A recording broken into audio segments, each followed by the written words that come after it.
Pawas lines mga boss. Ito yung tercera sa pawas lines mga boss. Oh, kung tingnan natin mga boss, parang ordinary lang po siya na gagamba. Pero makapal siya mga boss. At matapang na siya mga boss. Ito naka first load na to as of this day mga boss. Sisilipin natin ngayon yung lakad niya, kung kondisyon ba siya, kondisyon na ba siya ngayon mga boss.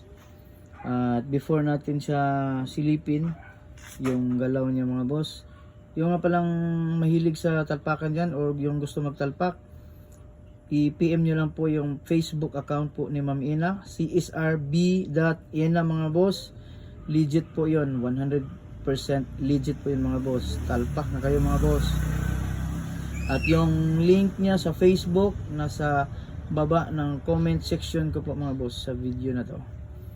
Okay, patuloy tingnan natin mga boss ha. Tingnan natin. Yan. Open natin siya. Para lang siyang ano, yung local G lang siya, parang local G. Pero yung magkaiba sa local G at sa ito, may sariling ano na to mga boss, tapang.